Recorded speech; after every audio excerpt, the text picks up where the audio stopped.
Ready to unfreeze your location and start sharing real-time updates again? Let's get it back online. First, head into your phone settings and find Life360 app under App Permissions.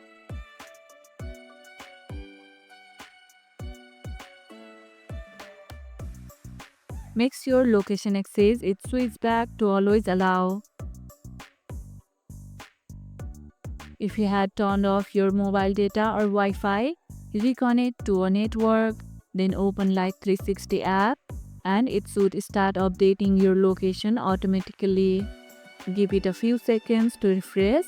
Restart the Life360 app if your location does not update immediately. It forces a quicker refresh. If you are still stuck, logging out and back into your Life360 account, it often fixes lingering issues. Did this help you get back online?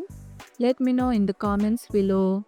And if this video helped, hit the like button, share it, subscribe and leave a comment.